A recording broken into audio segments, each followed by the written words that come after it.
나는 가끔 이런 질문을 받습니다. 회장님, 몇 조를 잃었다면서요. 그런데도 어떻게 그렇게 담담하십니까? 정말 두렵지 않으셨습니까? 솔직히 말씀드리면 두렵습니다. 사업이라는 건요, 어느 날 아침에 눈 뜨면 어제까지 서 있던 건물이 사라져 있을 수도 있는 세계입니다. 내가 수십 년 쌓아 올린 것들이 한순간에 무너지는 장면을 나는 머릿속으로만 그려본 것이 아니라 실제로 여러 번 겪었습니다. 숫자로만 따지면 어림잡아 몇 조는 가볍게 날려버렸을 겁니다. 그래도 그런 순간마다 내가 마음속으로 꼭 붙잡은 문장이 하나 있습니다. 그래도 나는 아직 부자다. 나는 원래 한 푼도 없이 시작한 사람이다. 이 말이 나를 살렸습니다. 여기서 말하는 부자는 통장 잔고를 보고 하는 말이 아닙니다. 회계장부를 들여다보며 하는 말도 아닙니다. 내가 나를 어떤 사람으로 규정하느냐, 나라는 인간의 기본값을 어디에 두느냐에 대한 이야기입니다. 나는 원래 가진 게 없었습니다.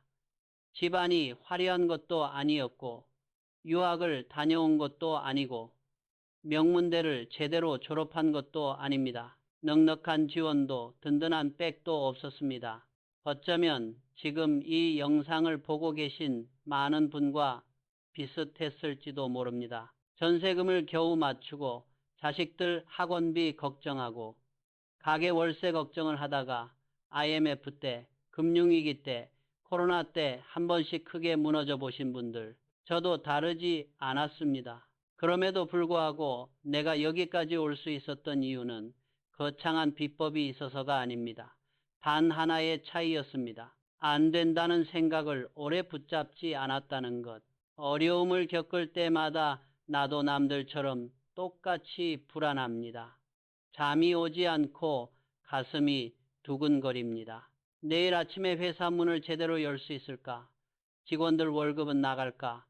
거래처 어음은 막히지 않을까? 걱정이 됩니다. 회계보고서를 들고 들어오는 재무 담당자의 얼굴만 봐도 가슴이 철렁 내려앉을 때가 있습니다. 회장님, 이대로 가면 이번 달에 부도 납니다. 이 사업은 더 끌고 가기 어렵습니다. 그 말을 듣는 순간 내 마음 한쪽에서는 이렇게 속삭입니다. 이제 끝났다. 여기까지다. 그만하자. 더 버티면 망신만 남는다. 그런데 내 마음의 또 다른 한쪽에서는 전혀 다른 목소리가 들려옵니다. 그래도 너는 이미 한 번도 아니고 여러 번 무에서 유를 만들어 본 사람이다. 한 번도 못할 이유가 뭐가 있느냐.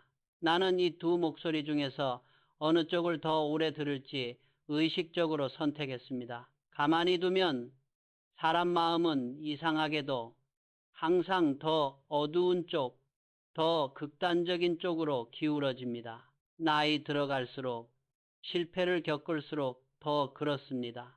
그래서 나는 부정적인 생각이 올라올 때마다 아주 직접적이고 솔직히 말하면 꽤 거칠게 이렇게 중얼거렸습니다. 마귀야, 물러가라. 남이 들었으면 웃었을지도 모릅니다. 어릴 적 어르신들이 걱정이 많을 때 괜히 허공을 보며 에이, 잡생각아 물러가라 하시던 모습이 떠오를지도 모릅니다. 하지만 내게 이 말은 농담이 아니었습니다. 내 머릿속, 내 가슴속에 들러붙어서 자꾸만 안 된다, 망했다, 이제 끝이다 라고 속삭이는 부정적인 목소리를 떼어내기 위한 하나의 의식이었습니다. 망하면 어떡하지? 이제는 진짜 안 되는 것 아닐까? 나는 역시 운이 없는 사람인가?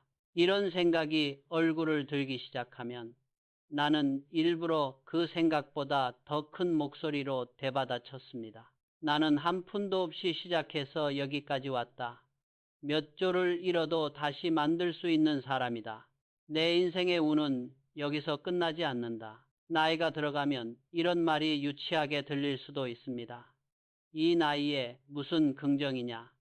현실이 중요하지 하고 웃어 넘기기 쉽습니다. 그러나 평생 사업을 해보니 현실을 가장 냉정하게 보는 사람조차도 마음속에서 어떤 말을 반복하느냐에 따라 선택이 달라지고 그 선택이 결국 현실을 바꿔버리는 것을 너무 많이 봤습니다. 여러분, 운이라는 것은 어느 날 갑자기 하늘에서 떨어지는 선물이 아닙니다.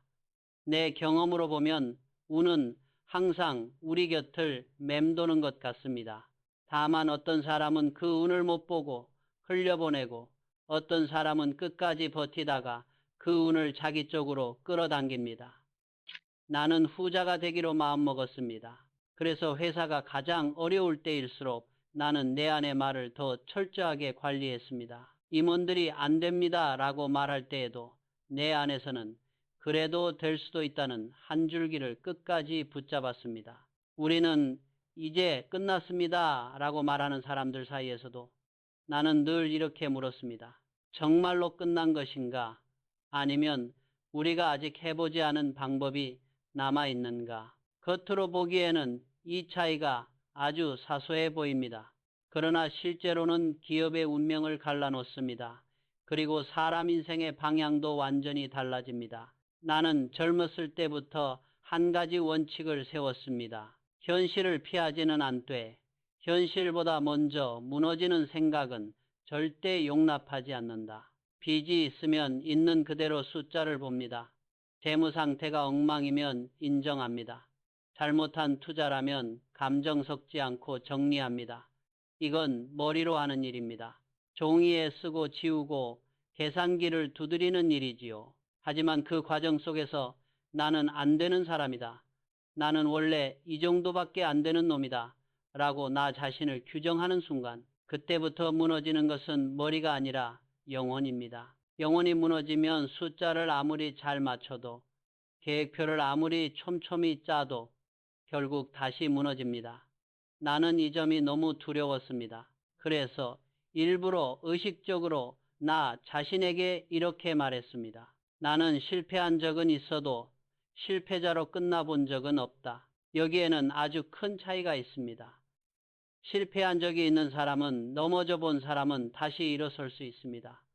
그 경험이 자산이 됩니다. 그러나 자기 자신을 실패자라고 규정한 사람은 아무리 좋은 기회가 와도 손을 내밀지 않습니다. 이미 마음속에서 나는 안 된다고 판결을 내려버렸기 때문입니다. 나는 평생 사업을 하면서 수많은 세일즈맨, 임원, 창업가들을 지켜봤습니다. 같은 실적 부진을 겪어도 어떤 사람은 이렇게 말합니다. 역시 저는 안 되는 사람인가 봅니다. 또 어떤 사람은 이렇게 말합니다. 이번에는 제가 준비가 부족했습니다. 다음에는 이렇게 바꾸겠습니다. 조금만 더 시간을 주십시오.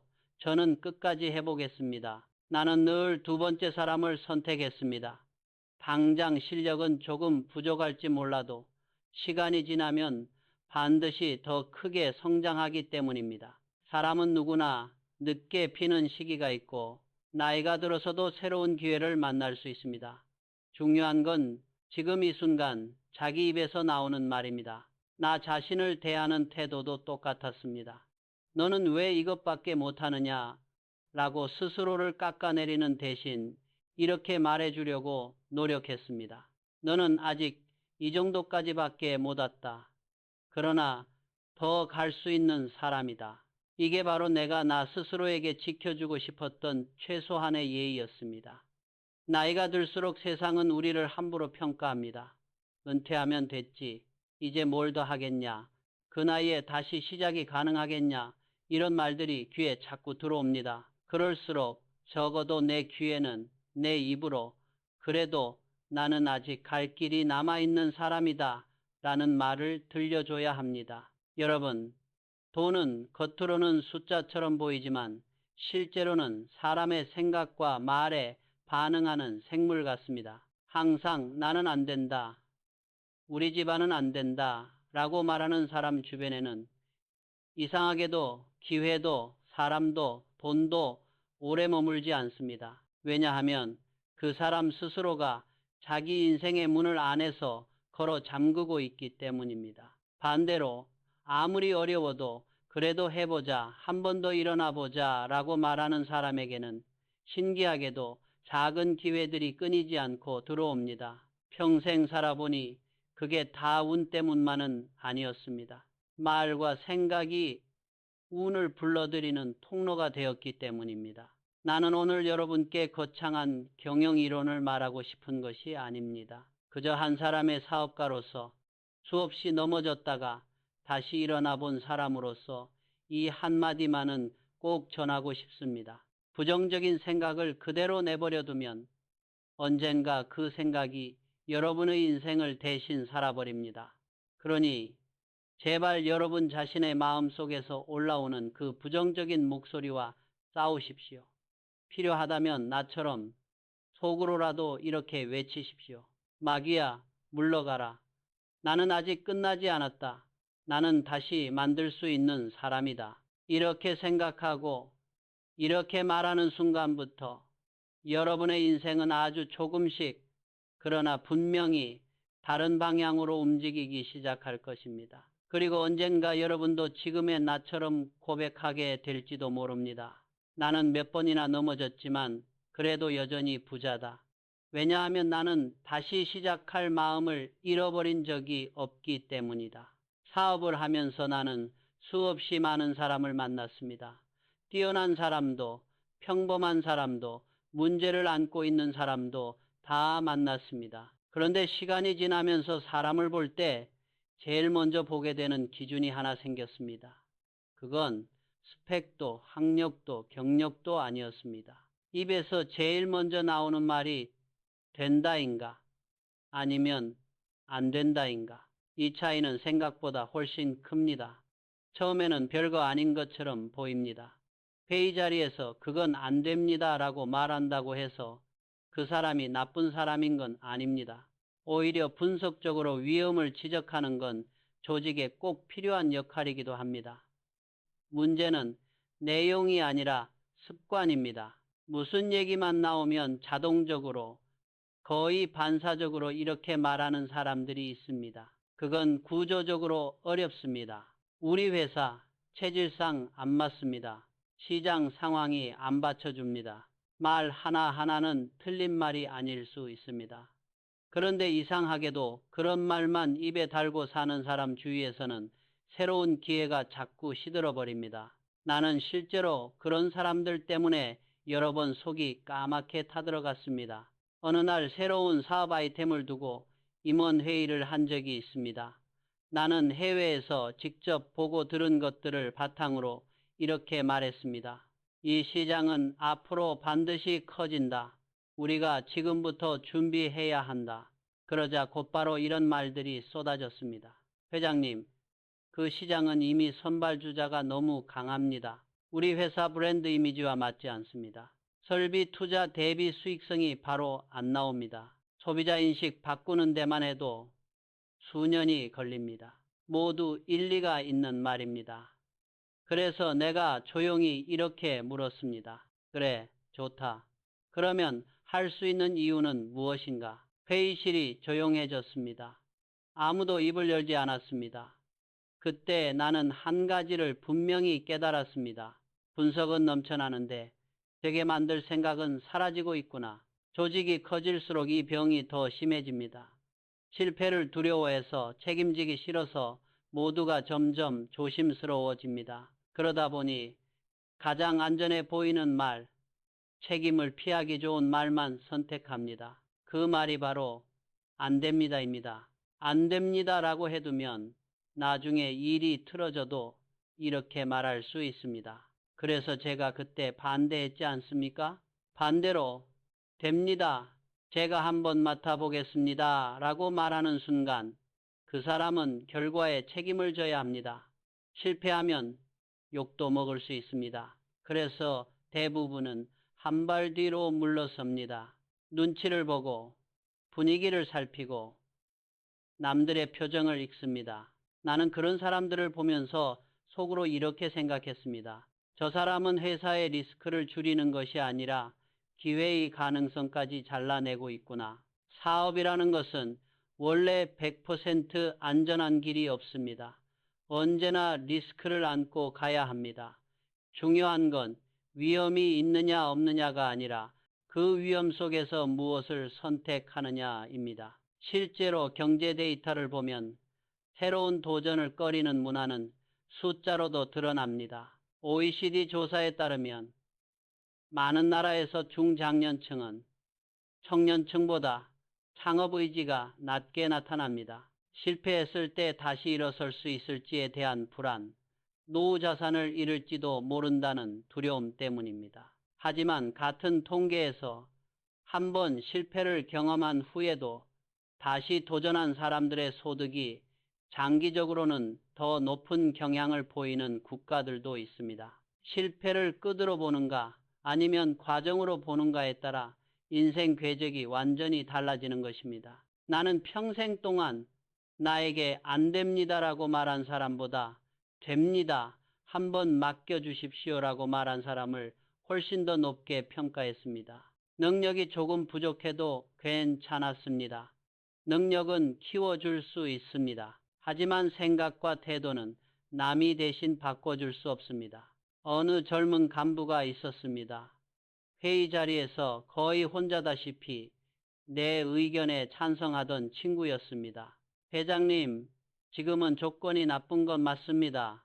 하지만 우리가 기존 방식만 고집하지 않고 새로운 방식으로 접근하면 충분히 승산이 있습니다. 다른 임원들은 속으로 그를 눈치 없는 사람이라고 생각했습니다. 회장이 있으니까 저렇게 말하지, 실무를 해보면 얼마나 힘든데. 실제로 그 젊은 간부는 동료들 사이에서 조금 왕따처럼 취급받았습니다. 대부분이 반대할 때 혼자서 됩니다라고 말했기 때문입니다. 하지만 나는 그를 눈여겨봤습니다. 그리고 어느 날 큰 결심을 했습니다. 안 된다는 사람들 대신 되게 만들겠다는 그 한 사람에게 진짜 책임을 맡겨보자. 그래서 나는 직급이 높은 사람 대신 그 젊은 간부에게 큰 프로젝트를 맡겼습니다. 나이로 보나 연차로 보나 자격으로 보나 당연히 윗사람들이 해야 할 자리였지만 나는 과감히 그를 앞세웠습니다. 주변에서는 말이 많았습니다. 회장님, 너무 성급한 결정입니다. 저 사람은 아직 준비가 안 됐습니다. 위에 사람들 사기가 떨어집니다. 나는 이렇게 대답했습니다. 준비된 사람만 쓰다가 기회는 다 놓쳤다.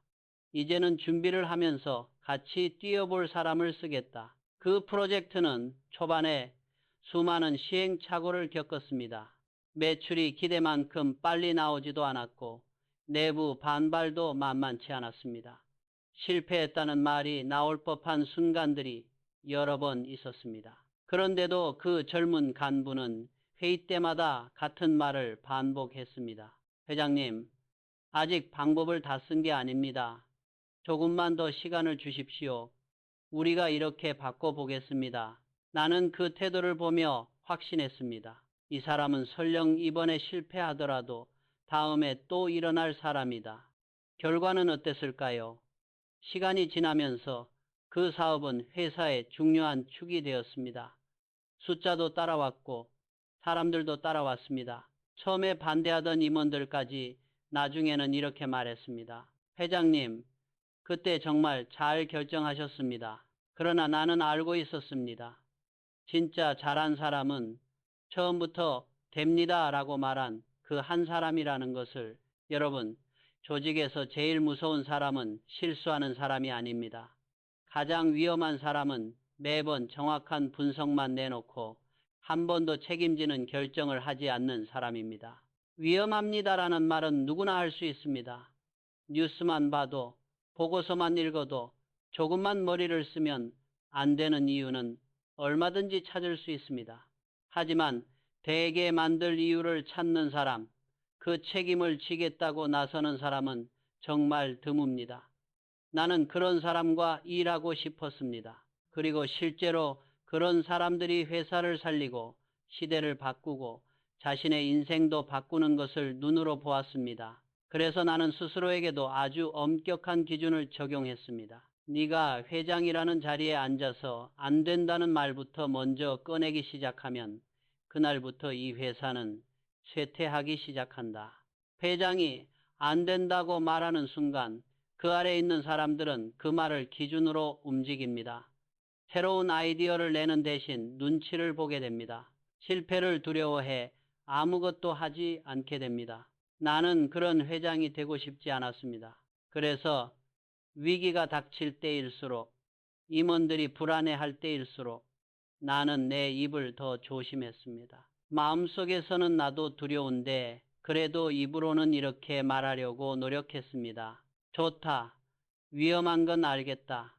그러면 이 상황에서 우리가 가장 잘할 수 있는 길은 무엇인가? 이 질문이 나오는 조직은 아직 살아있는 조직입니다. 반대로 안 된다, 힘들다, 접자라는 말만 나오는 조직은 이미 안에서부터 썩기 시작한 조직입니다. 여러분 주변을 한번 돌아보십시오. 항상 만나는 사람들, 같이 일하는 사람들, 가족, 친구, 동료들 가운데 늘 안 되는 이유만 말하는 사람이 있는지, 아니면 비록 서툴러도 그래도 한번 해보자 라고 말하는 사람이 있는지, 그리고 더 중요한 질문은 이것입니다. 나는 어떤 사람인가? 나는 내 인생에서 적어도 내 자신만큼은 된다고 말해주는 편에 서고 싶었습니다. 세상이 아무리 어렵다고 해도, 언론이 아무리 비관적으로 떠들어도, 남들이 다 안 된다고 말해도 마지막 순간에 나 스스로에게만큼은 이렇게 말하려고 노력했습니다. 그래도 너는 할 수 있는 사람이다. 안 된다고 포기하기에는 아직 해보지 않은 방법이 남아있다. 그 태도가 나를 여기까지 끌고 왔습니다. 그리고 그 태도가 수많은 위기 속에서 회사를 살려냈습니다. 앞으로 여러분이 어떤 일을 하든 누구와 함께 하든 한 가지는 꼭 기억해 주셨으면 합니다. 늘 안 된다는 사람 옆에 있으면 나도 언젠가 똑같이 말하게 된다는 것. 반대로 비록 서툴러도 그래도 되게 만들어보자 라고 말하는 사람 곁에 오래 있다 보면 어느새 나도 그런 태도를 조금씩 닮아간다는 것. 사람 마음은 생각보다 약해서 자기도 모르게 주변 분위기를 따라갑니다. 회의실에서, 식탁에서, 술자리에서 계속 세상 탓, 나라 탓, 부모 탓, 회사 탓만 하는 사람들과 오래 있으면 어느 순간 나도 모르게 말끝에 한숨이 붙습니다. 뭘 해도 안 되는 세상이야 라는 말이 입안에서 맴돌기 시작합니다. 나는 일부러라도 내 귀에 들어오는 말을 가려 들으려고 했습니다. 꼭 긍정적인 말만 듣겠다는 뜻이 아닙니다. 냉정한 현실, 불편한 지적도 필요합니다. 다만 결론이 항상 그래서 접자, 그만두자, 포기하자로 끝나는 사람들 사이에서 오래 머물지는 않으려고 했습니다. 나이 들어갈수록 마음의 체력이 예전 같지 않기 때문에 무엇을 듣느냐, 누구와 시간을 보내느냐가 더 중요해집니다. 사람들이 나를 보며 자주 하는 말이 있습니다. 회장님은 원래 타고난 운이 좋으신 것 같습니다. 이 정도 성공이면 운이 따라준 거 아닙니까? 그럴 때마다 나는 속으로 조금 웃음이 납니다. 내가 경험한 운이라는 것은 사람들이 생각하는 것처럼 로또 당첨 같은 복권 긁다가 뿅 하고 나오는 우연이 아니기 때문입니다. 나는 이렇게 말하고 싶습니다. 운은 분명히 존재한다. 그러나 그 운을 볼 줄 아는 사람과 끝까지 끌어당기는 사람이 따로 있다. 젊었을 때 나는 여러 번 회사가 무너질 뻔한 상황을 겪었습니다. 은행에서 전화가 오고 어음만기가 다가오고 재무 담당자가 올라와 이번 달 그냥 넘기기 어렵습니다 라고 말하면 정말로 가슴이 철렁 내려앉았습니다. 그때마다 내 머릿속에는 두 가지 그림이 동시에 떠올랐습니다. 하나는 그동안 쌓아올린 모든 것이 하루아침에 무너져버리는 모습입니다. 직원들이 흩어지고 거래처가 등을 돌리고 신문 지면에 안 좋은 기사들이 쏟아지는 장면이지요. 다른 하나는 위기를 간신히 버티고 나서 오히려 그 위기 덕분에 회사가 한 단계 더 성장해 있는 모습입니다. 위기 전에는 상상도 못하던 새로운 사업이 열리고 조직이 더 단단해지고 사람들의 눈빛이 달라지는 장면입니다. 어느 쪽 그림을 더 오래 붙잡느냐에 따라 내 선택이 달라졌습니다. 그리고 그 선택이 결국 나는 운이 좋은 사람으로 남을지 아니면 역시 안 되는 사람으로 끝날지를 갈라놓는다는 걸 조금씩 깨달았습니다. 그래서 나는 일부러 아주 의식적으로 나 자신에게 이렇게 말했습니다. 나는 운이 없는 사람이 아니다.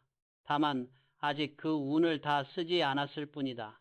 이 말은 어차피 언젠가 좋은 일이 생기겠지 라는 막연한 낙관이 아닙니다. 지금 눈앞에 있는 이 위기 속에도 분명히 기회가 숨어 있을 수 있다. 내가 포기하지 않는 한 이 고통이 언젠가 나를 다른 눈으로 세상을 보게 만들 것이다 라는 다짐에 가깝습니다. 운이라는 것은 언제나 우리 주변을 지나갑니다. 위기라는 옷을 입고 올 때도 있고 사람이라는 형태로 올 때도 있고 책 한 권, 강의 한 번, 우연히 들은 한 문장으로 올 때도 있습니다. 그런데 대부분의 사람들은 지금 눈앞의 고통만 보느라 그 속에 숨어있는 기회의 씨앗을 보지 못합니다. 나는 위기를 겪을수록 일부러 더 많이 밖을 바라보았습니다. 내가 아는 업종에서 잘 나가는 회사, 나보다 훨씬 앞서 있는 기업, 내가 지금 겪고 있는 문제를 이미 먼저 경험하고 돌파한 사람들을 찾아다녔습니다. 그래서 남들이 놀러 가는 시간에 나는 외부 강의를 들으러 다녔습니다. 성공한 기업인들, 경영자들, 때로는 전혀 다른 업종의 사람들 이야기까지 귀 기울여 들었습니다. 책에서도 그런 사람들의 이야기를 찾아 읽었습니다. 한밤중에 잠이 오지 않을 때 다른 경영자들이 어떻게 버텼는지, 어떤 선택을 했는지, 어떤 태도로 위기를 지나갔는지를 읽다 보면 내 안에서 이런 생각이 자라났습니다. 저 사람도 저렇게까지 힘들었는데 나라고 못 버틸 이유가 있나? 심리학에서는 이런 걸 모델링이라고 부릅니다. 나와 비슷한 조건의 사람이 버티고 바꾸고 일어난 이야기를 자꾸 접하면 내 머릿속에서도 가능하다는 그림이 조금씩 더 또렷해집니다. 그래서 저는 일부러 성공담만이 아니라 실패담도 찾아봤습니다. 그 사람들이 어디에서 넘어졌는지, 무엇을 놓쳤는지까지 함께 보면서 내 선택의 기준을 하나씩 세워나갔습니다. 나는 자주 마라톤 이야기를 떠올립니다. 마라톤 선수가 결승선까지 뛰어갈 때 얼마나 힘들겠습니까? 다리는 돌덩이처럼 무겁고 숨은 턱까지 차오르고 포기하고 싶은 마음이 10번도 더 들 것입니다. 그런데 그때 옆에서 같이 뛰는 사람을 슬쩍 보면 이런 생각이 듭니다. 저 사람도 나만큼, 아니 나보다 더 힘들겠지. 그래도 포기하지 않고 뛰고 있구나. 이 생각 하나가 또 몇 발자국을 내딛게 합니다. 회사도 인생도 똑같습니다. 나만 힘들다라고 생각하면 운은 점점 멀어집니다. 세상이 나만 괴롭힌다고 느끼면 점점 모든 게 억울해집니다. 억울해질수록 선택은 좁아지고 그 좁아진 선택 안에서 또 다른 실수를 하게 됩니다. 반대로 힘든 건 나만이 아니다.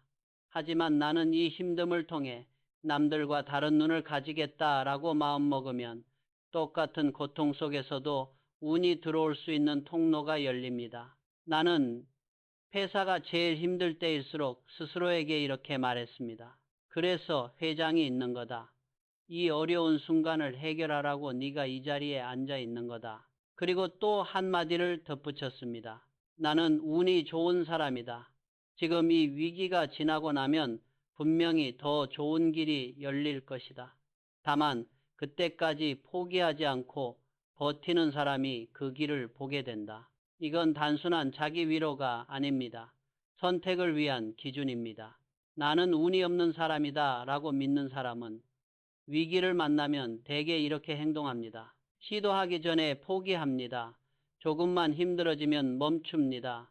남 탓, 환경 탓을 먼저 합니다. 반대로 나는 운이 좋은 사람이다 라고 믿는 사람은 이렇게 행동합니다. 일단 한 번 더 시도해 봅니다. 방법을 바꿔보려고 합니다. 지금 환경 속에서 배울 것, 챙길 것을 찾습니다. 결국 운이라는 것은 태도와 행동의 결과로 나타나는 확률의 차이입니다. 같은 상황에서도 한 번 더 버티느냐, 여기서 접느냐에 따라 5년, 10년 후 인생의 그림이 전혀 달라집니다. 그래서 나는 운을 믿으면서도 운만 믿고 살지는 않았습니다. 운을 끌어들이려면 반드시 그만큼의 준비와 공부가 필요하다는 것을 몸으로 깨달았습니다. 외국에 나갈 때마다 나는 놀기 위해 나가지 않았습니다. 내가 하는 업과 관련된 것, 내가 관심 있는 분야에서 세계에서 제일 잘하는 것을 일부러 찾아다녔습니다. 어떻게 하면 저 사람들처럼 될 수 있을까? 지금 우리에게 없는 건 무엇인가? 지금 이걸 배워두면 언젠가 어떤 기회에서 써먹을 수 있을까? 이렇게 생각하면서 눈으로 보고 귀로 듣고 몸으로 느낀 것들을 차곡차곡 쌓아 올렸습니다. 그때는 잘 몰랐습니다. 그저 좋은 것을 보고 배우는 줄 알았습니다. 하지만 시간이 지나 보니 위기 순간마다 떠오르는 아이디어, 결정을 내려야 할 때 느껴지는 감이라는 것이 결국 그동안 쌓아온 경험의 조각들에서 나온다는 걸 깨달았습니다. 사람들은 이런 순간을 보며 회장님은 촉이 좋으시네요. 감각이 뛰어나십니다. 라고 말합니다. 그러나 나는 압니다. 그 촉이라는 것도 결국 수십 년 동안 계속 보고 듣고 배우며 나 자신에게 될 수 있다는 말을 반복해온 결과라는 것을. 운은 그냥 오지 않습니다. 운은 준비된 사람의 옆을 스쳐 지나갑니다. 그리고 그 준비라는 것은 대단한 스펙이 아니라 부정적인 생각이 올라올 때 그 생각과 싸우는 힘, 어려울수록 한 번 더 해보겠다는 태도, 세상이 뭐라고 하든 직접 보고 듣고 배우겠다는 고집, 이런 것들의 합입니다. 나는 오늘도 내게 이렇게 말합니다. 너는 운이 좋은 사람이다. 왜냐하면 아직도 배우려는 마음이 남아있기 때문이다. 배우는 사람에게는 언제든지 새로운 길이 열립니다. 새로운 길이 열리는 곳에 언제나 운이 따라옵니다. 그래서 나는 내가 가진 돈의 액수로 내 운을 판단하지 않습니다. 오히려 이렇게 묻습니다. 지금도 나는 부정적인 생각을 이길 준비가 되어 있는가? 지금도 나는 새로운 것을 배울 마음이 남아 있는가? 이 두 가지의 예라고 답할 수 있다면 나는 여전히 운이 좋은 사람입니다. 그리고 그런 사람에게는 앞으로도 기회가 찾아올 것이라고 나는 경험으로 믿습니다. 나는 평생 동안 생각과 말이 사람의 인생을 어디까지 끌고 갈 수 있는지 아주 똑똑히 보았습니다. 사업이라는 것은 겉으로 보기에는 숫자와 전략, 자본과 인재의 싸움처럼 보입니다. 하지만 깊이 들어가 보면 결국은 한 사람 한 사람의 생각과 말버릇이 모여 그 회사의 체질을 만들고 그 사람의 운명을 만들어 갑니다. 그래서 나는 언젠가부터 사람을 볼 때 이런 것부터 보기 시작했습니다. 이 사람은 자기 인생에 대해 어떤 말을 습관처럼 하고 있는가? 나는 원래 운이 없다. 우리 집안은 이 정도밖에 안 된다. 나이 들어서 뭘 해도 소용없다. 겉으로는 웃으면서 살아도 속으로 이런 말을 반복하는 사람은 어느 순간부터 스스로 만든 벽에 갇혀버립니다. 겉으론 멀쩡히 출근도 하고 술자리에서 농담도 하지만 가슴 깊은 곳에서는 이미 자기 자신에게 넌 여기까지야 라고 판결을 내린 것입니다. 반대로 가진 것은 별로 없어도, 학력이 화려하지 않아도 이렇게 말하는 사람들이 있습니다. 그래도 나는 아직 할 수 있다. 조금만 더 배워보면 길이 열릴 것이다. 이번이 끝이 아니라 시작일 수 있다. 이렇게 말하는 사람은 조금 늦어도, 조금 돌아가도 결국은 남들과 다른 길을 만들어냅니다. 나도 그런 사람들을 많이 봤습니다. IMF 때 전 재산을 잃고도 포장마차로 다시 시작한 분이 어느새 작은 식당을 열고 나중에는 체인점까지 만든 이야기. 시골에서 상고를 겨우 졸업하고 공장에 들어갔다가 야간 학교 다니면서 기술을 배워 나중에 그 공장을 인수한 사람의 이야기. 그분들이 공통으로 했던 말은 나는 끝나지 않았다는 한 줄이었습니다. 나는 회사 안에서도 이 원칙을 똑같이 적용했습니다. 사람들이 나를 두고 외부에서 존경받는 기업인이라고 말할 때가 있습니다. 언론에서 좋은 기사를 써줄 때도 많았습니다. 하지만 나는 그런 말들을 들을 때마다 마음속으로 이렇게 되물었습니다. 정작 내 직원들은 나를 어떻게 보고 있을까? 나는 분명히 알고 있었습니다. 외부 사람들은 나를 아주 일부만 보고 판단합니다. 인터뷰 몇 번, 기사 몇 개, 겉으로 드러난 성공 몇 장면만 보고 평가합니다. 그러나 직원들은 다릅니다. 회의실에서 한 말과 뒤에서 실제로 어떻게 결정하는지, 위기 때 누구를 먼저 챙기는지, 숫자를 맞추기 위해 어디까지 무리하는지 이 모든 것을 가장 가까이에서 지켜보고 있습니다. 그래서 내가 진짜 두려워한 것은 세상이 나를 어떻게 보느냐가 아니었습니다. 내 옆에서 같이 일하는 사람들, 내 가족, 내 친구들이 나를 어떤 사람으로 기억할까? 그것이 더 무서웠습니다. 나는 직원들에게 한 번도 변칙을 지시한 적이 없습니다. 법을 어겨서라도 숫자를 맞추라고 시킨 적이 없습니다. 편법으로 단기 실적을 올리자고 등을 떠민 적이 없습니다. 왜냐하면 그렇게 해서 잠깐 좋은 숫자는 만들 수 있어도 내 말의 힘, 내 도덕적 권위가 한순간에 무너져 버리기 때문입니다. 실제로 여러 나라에서 조사한 걸 보면 직원들이 회사를 떠나는 가장 큰 이유 중 하나가 보상이 아니라 신뢰의 붕괴라고 합니다. 월급이 조금 적어서 떠나는 사람도 있지만 윗사람의 말과 행동이 다를 때, 회사의 가치가 겉과 속이 다를 때 사람들은 조용히 마음을 접습니다. 겉으로는 그대로 다니지만 이미 마음은 회사를 떠난 것이지요. 그러면 그 조직에서는 아무리 좋은 전략을 세워도 힘이 실리지 않습니다. 내가 실제로 검찰 조사를 받았을 때가 있었습니다. 그때 한 검사가 이런 말을 했습니다. 회장님, 제가 20년 검사 생활을 하면서 회장님 같은 기업인은 처음 봅니다. 저는 작은 비리 하나라도 찾아보려고 했는데 정말 나오지 않더군요. 그 말을 들었을 때 내가 제일 먼저 떠올린 사람들은 직원들이었습니다. 그래, 이제는 내 직원들 앞에 조금은 더 떳떳하게 설 수 있겠구나. 나는 직원들 앞에서 강의를 할 때 종종 이런 이야기를 했습니다. 내가 여러분에게 탈세를 하라고 시킨 적이 있느냐? 편법이라도 쓰라고 한 적이 있느냐?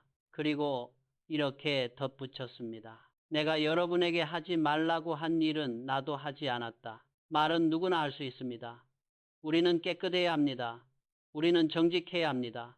그러나 말과 행동이 다르면 직원들은 금방 알아챕니다. 우리 회장 말은 그럴듯하지만 뒤로는 다르게 움직인다. 이렇게 생각하는 순간 그 사람의 말은 힘을 잃습니다.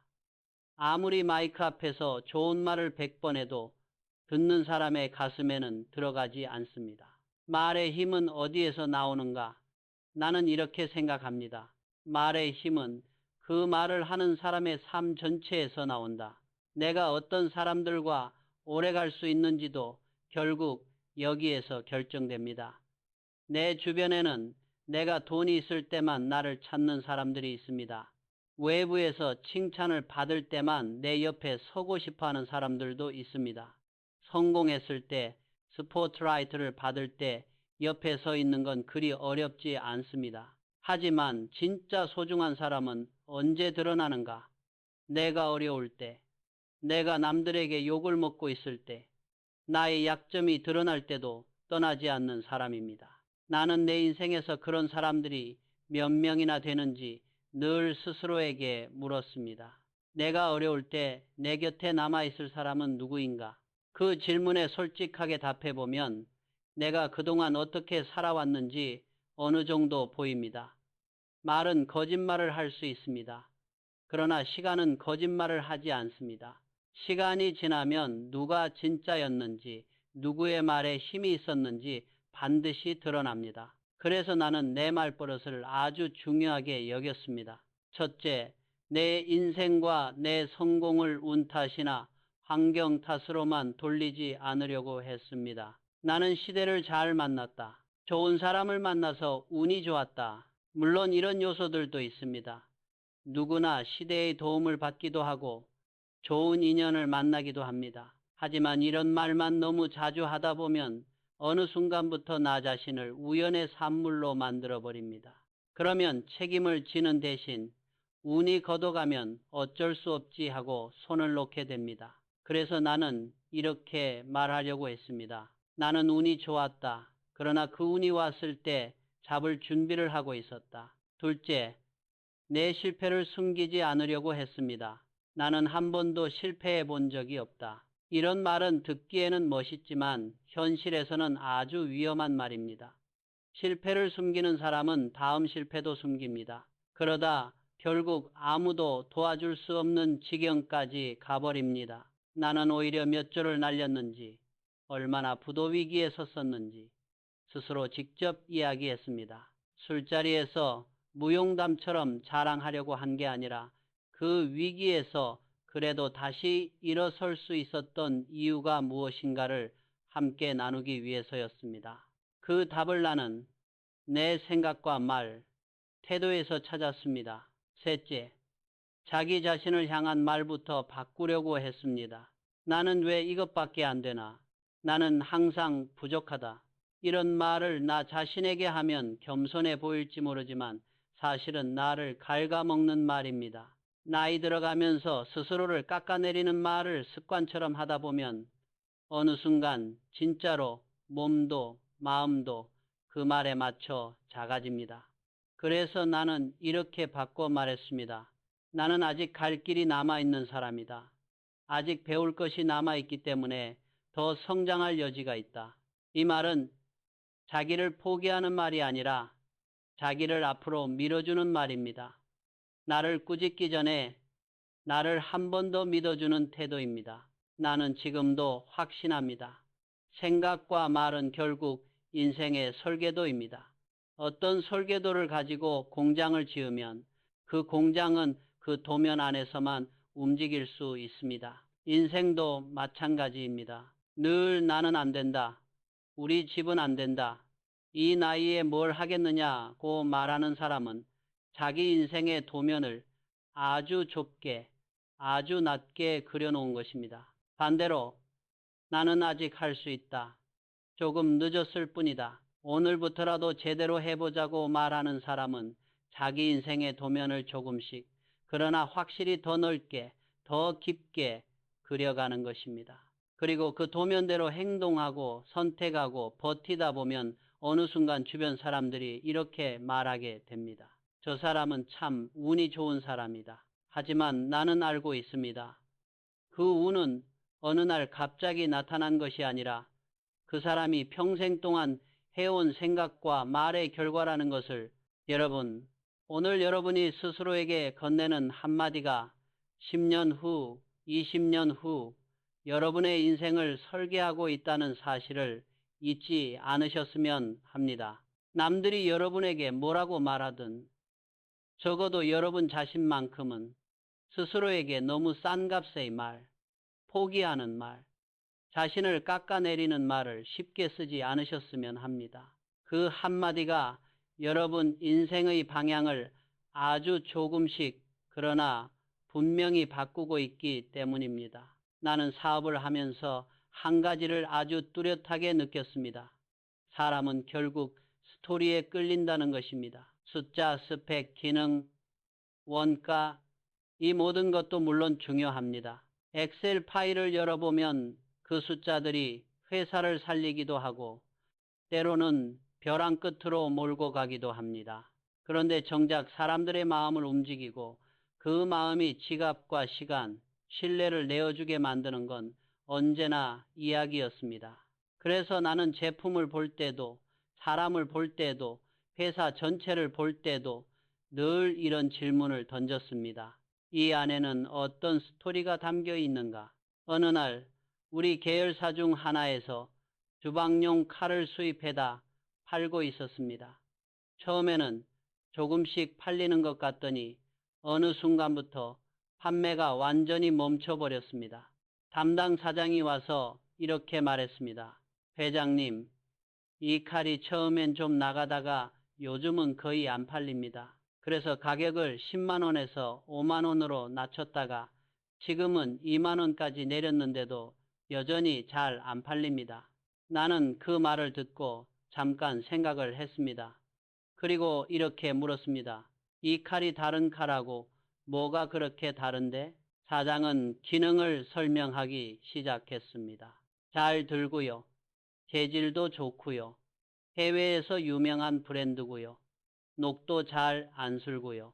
나는 고개를 끄덕이면서도 속으로는 이런 생각을 했습니다. 그래, 다 맞는 말이다. 그런데 이 얘기만 들어서는 나도 이 칼을 사고 싶다는 마음이 안 드는구나.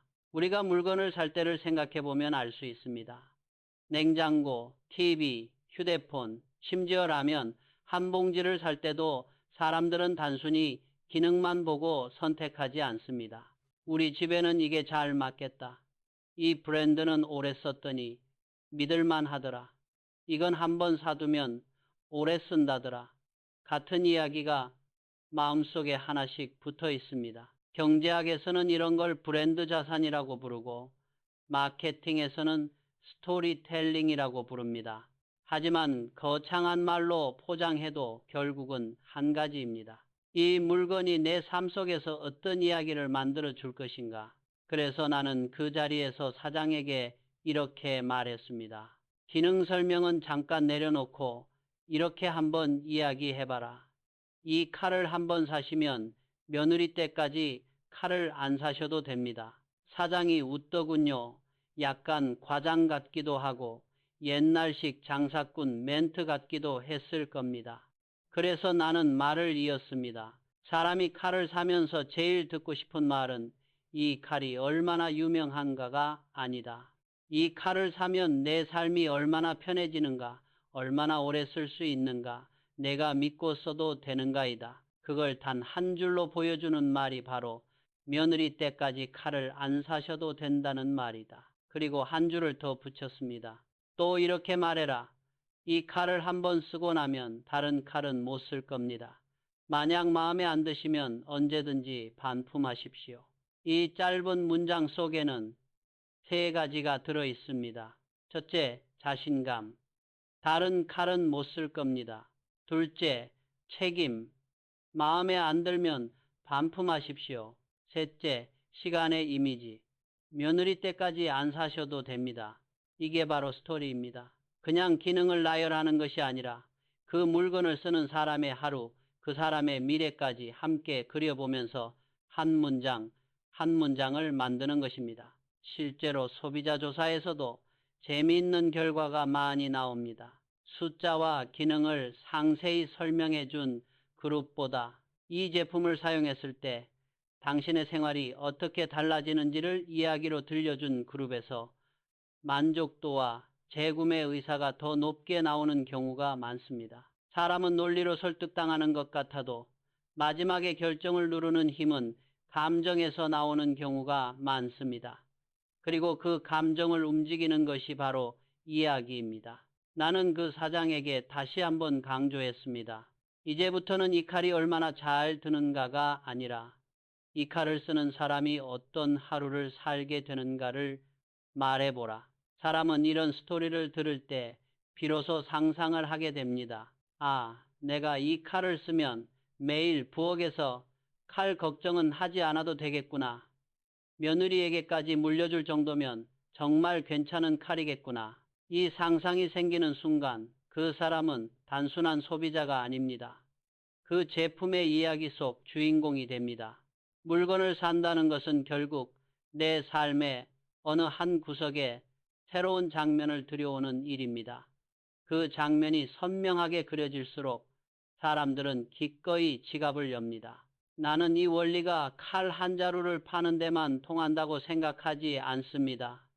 회사도 사람도 인생도 결국은 자기만의 스토리를 파는 것입니다. 오늘날 많은 기업들이 브랜드 스토리가 중요하다, 스토리텔링이 필요하다고 말합니다. 실제로 글로벌 시장에서 잘 나가는 브랜드들을 보면 단순히 제품만 파는 것이 아니라 그 제품이 상징하는 삶의 방식, 가치관, 정체성을 함께 팔고 있습니다. 하지만 나는 이렇게 생각합니다. 스토리를 만드는 것보다 더 중요한 것은 진짜 스토리를 쌓는 것이다. 겉으로 포장된 말 몇 줄이 아니라 정말로 그 사람이 살아온 시간, 선택, 행동 속에 이야기거리가 있는가.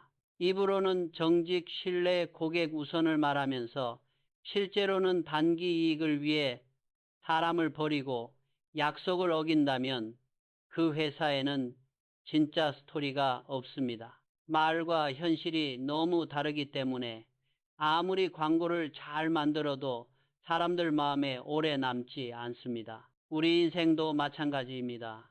누군가를 떠올렸을 때 그 사람은 참 말이 멋있었지만 남는 인생이 있고 그 사람은 말대로 살던 사람이었지라는 한 문장이 남는 인생이 있습니다. 둘 사이의 거리는 생각보다 아주 큽니다.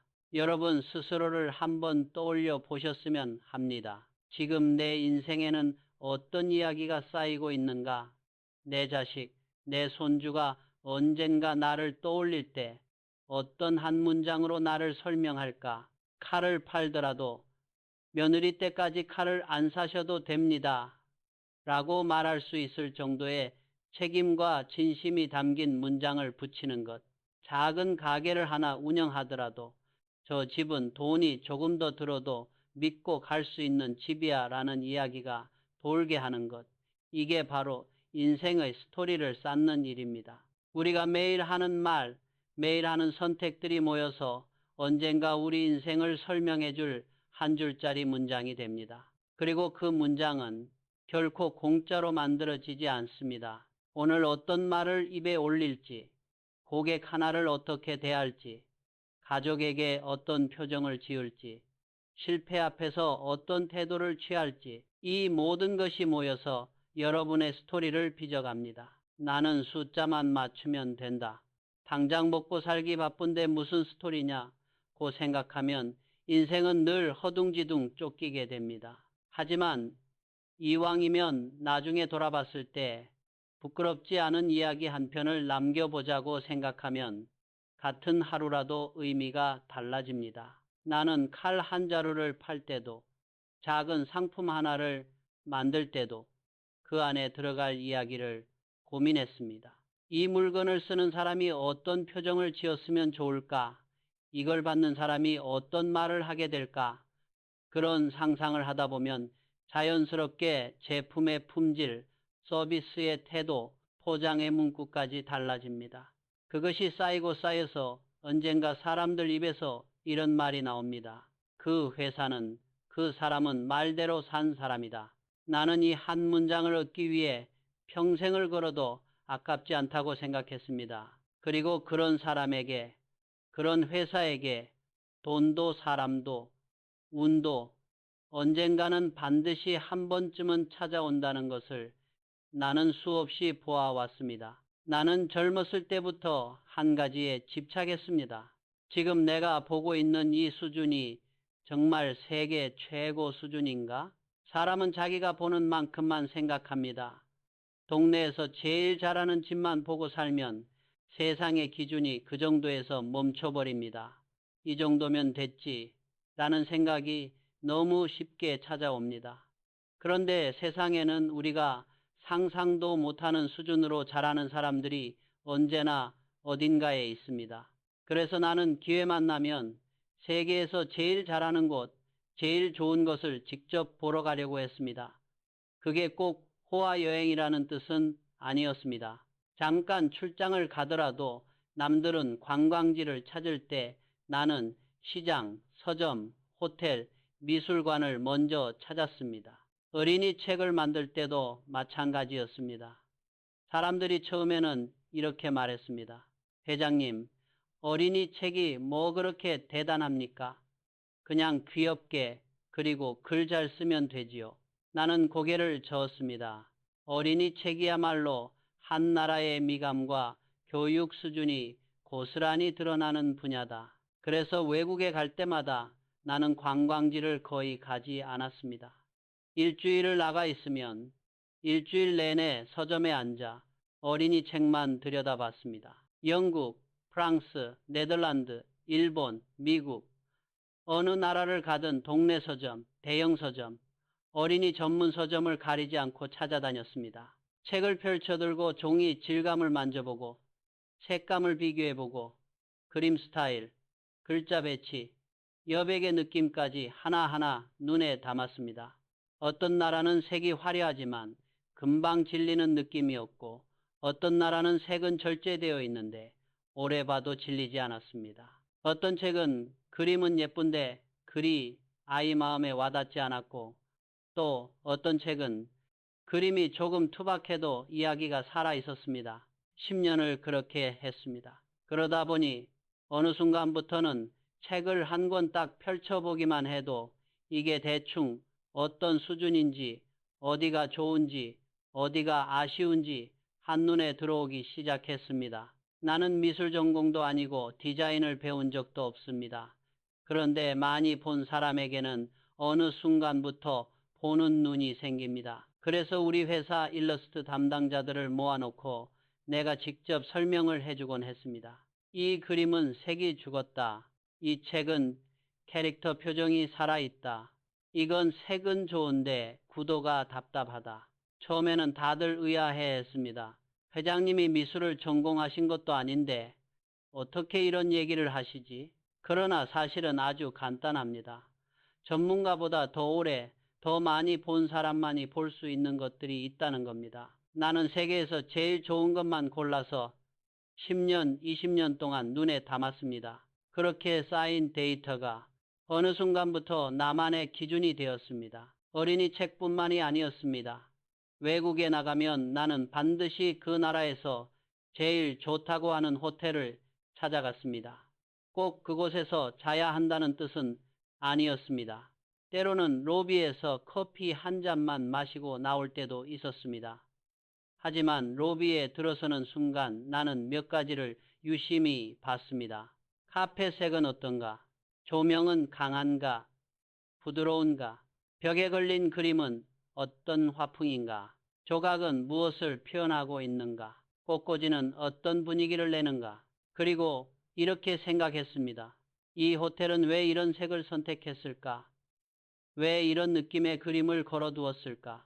계단을 올라갈 때 복도 구석에 놓인 작은 장식품 하나까지도 그 공간이 주고 싶은 메시지를 담고 있습니다. 그게 바로 디자인이고 브랜드의 스토리입니다. 나는 또 외국에 가면 웬만하면 그 나라의 미술관을 찾았습니다.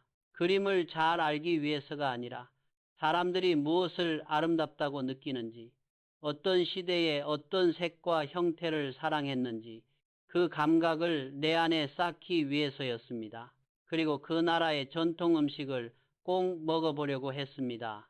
왜 이 나라는 이런 맛을 좋아할까?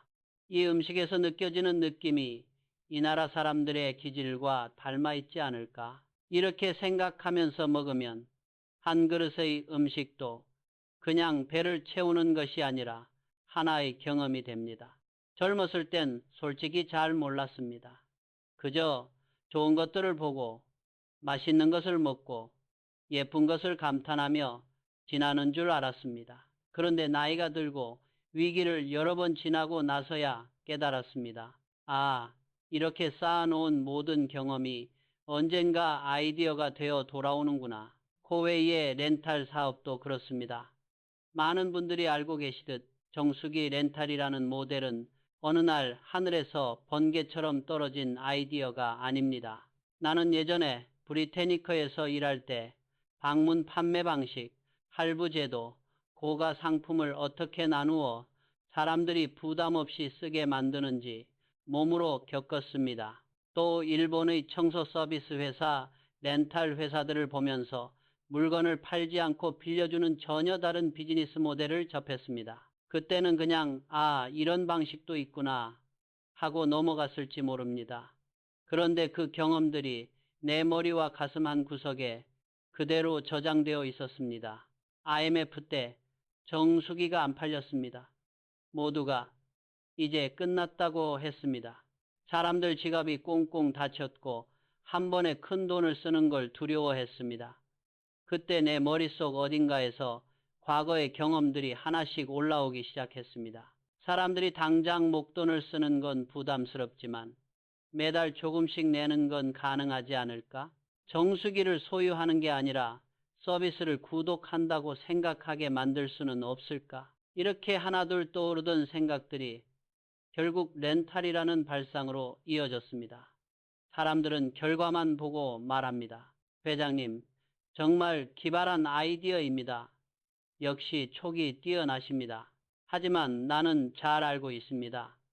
그 아이디어는 수십 년 동안 쌓아온 수많은 본 것들의 합이라는 것을. 여러분, 중장년이 되고 노년이 되면 사람들은 종종 이렇게 말합니다. 이 나이에 뭘 더 배워? 이제는 애들 키우고 건강이나 지키면 됐지. 그 마음 충분히 이해합니다. 하지만 제가 장담할 수 있는 게 하나 있습니다. 나이가 들수록 오히려 보는 눈이 더 중요해진다는 겁니다. 몸은 예전 같지 않지만 세상을 보는 눈은 계속 키울 수 있습니다. 요즘은 예전처럼 비행기를 타고 먼 나라에 가지 않아도 됩니다. 작은 스마트폰 하나만 있어도 세계에서 가장 잘 만든 공연, 그림, 건축, 제품을 집안에서 볼 수 있는 시대입니다. 퇴직 후에 유튜브로 세계 미술관 투어를 하고 온라인 강의로 세계적인 교수들의 강의를 듣고 해외 기업들의 다큐멘터리를 보는 분들도 많아졌습니다. 중요한 건 내가 아직도 배우려는 마음이 있느냐입니다. 새로운 것을 보면서 요즘 것은 이해가 안 된다 하고 밀어내는 대신 왜 저 사람들은 저렇게 만들었을까? 저 안에는 어떤 생각이 들어있을까? 라고 한 번만 더 물어보는 태도입니다. 나는 지금도 내게 이렇게 묻습니다. 너는 아직도 배울 준비가 되어 있는 사람인가? 여러분께도 같은 질문을 드리고 싶습니다. 나는 아직 세상에서 제일 좋은 것을 보려고 배우려고 하는 마음이 남아있는가? 만약 그렇다면 나이는 숫자일 뿐입니다. 그 마음이 남아있는 한 여러분 인생의 스토리는 여전히 진행 중입니다. 새로운 장면, 새로운 인연, 새로운 기회가 언제든지 들어올 수 있습니다.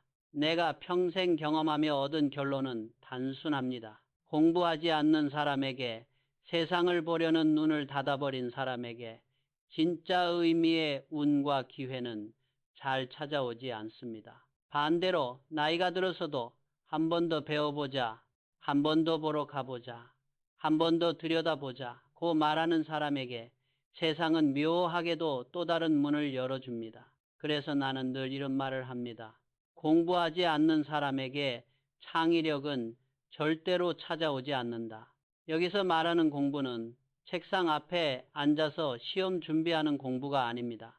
세상에서 제일 잘하는 사람을 직접 찾아가서 보고 내 업과 관련된 것들이 어떻게 움직이는지 몸으로 느끼고 실패한 사람, 성공한 사람의 이야기를 귀 기울여 듣는 것, 이 모든 것이 다 공부입니다. 그리고 이 공부를 하면 할수록 내 안에 볼 줄 아는 눈이 생깁니다. 늘 같은 자리, 같은 동네, 같은 사람만 보고 살면 세상이 다 거기서 거기처럼 보입니다. 하지만 다른 업종, 다른 나라, 다른 세대 이야기를 듣고 보면 아, 세상에 이렇게도 사는구나, 이렇게도 문제를 푸는구나 하는 깨달음이 쌓입니다. 그게 나중에 위기를 만났을 때 떠오르는 아이디어의 재료가 됩니다. 사람들은 결과만 보고 회장님은 촉이 좋으시네요 라고 말합니다. 그런데 그 촉이라는 것도 사실은 수십 년 동안 눈과 귀로 계속 공부한 결과입니다. 땅을 한번 툭 쳤는데 물이 솟아오르면 사람들은 저 자리에 물줄기가 있는 줄 어떻게 알았냐고 묻습니다. 하지만 그 자리를 선택하기까지 남들이 보지 않은 작은 흔적들을 얼마나 오래, 얼마나 많이 봐왔는지까지는 잘 모릅니다. 기회도 똑같습니다. 기회는 누구에게나 비슷한 비율로 지나갑니다. 다만 어떤 사람은 그 기회를 기회로 알아보고 손을 내밀고 어떤 사람은 그 기회를 귀찮은 일, 위험한 일로 보고 피합니다. 보는 눈이 있느냐 없느냐의 차이입니다. 그런데 이렇게 눈을 키우고 생각을 키워 놓았더라도 한 가지가 무너지면 아무 소용이 없습니다. 바로 내 몸과 마음입니다. 나는 회사가 가장 힘들 때일수록 숫자만 보지 않으려고 했습니다. 물론 재무제표는 봐야 합니다. 현금 흐름, 부채, 매출, 이익, 이것들을 모르면 경영을 할 수 없습니다. 그런데 위기가 길어질수록 더 중요한 것이 하나 있습니다. 지금 내 몸과 마음은 어떤 상태인가? 사람들은 종종 나에게 이렇게 묻습니다. 회장님, 그렇게 힘들 때 어떻게 버티셨어요? 무엇이 가장 도움이 되었습니까? 많은 이들이 어떤 비밀 전략, 천재적인 한 수를 기대합니다. 하지만 내 대답은 늘 아주 단순합니다. 힘들수록 더 많이 걸었습니다. 힘들수록 더 많이 운동했습니다. 그리고 스스로에게 더 자주 말을 걸었습니다. 회사에 위기가 닥치면 대부분은 책상에 더 오래 앉으려고 합니다. 회의를 더 많이 하고 밤을 새우며 머리를 쥐어뜯습니다. 물론 그런 시간도 필요합니다. 하지만 나는 경험으로 알게 되었습니다. 몸이 무너지면 생각도 판단도 용기도 함께 무너진다는 것을. 그래서 나는 일부러 더 많이 걸었습니다. 남산을 오르내리며 땀을 흘렸습니다.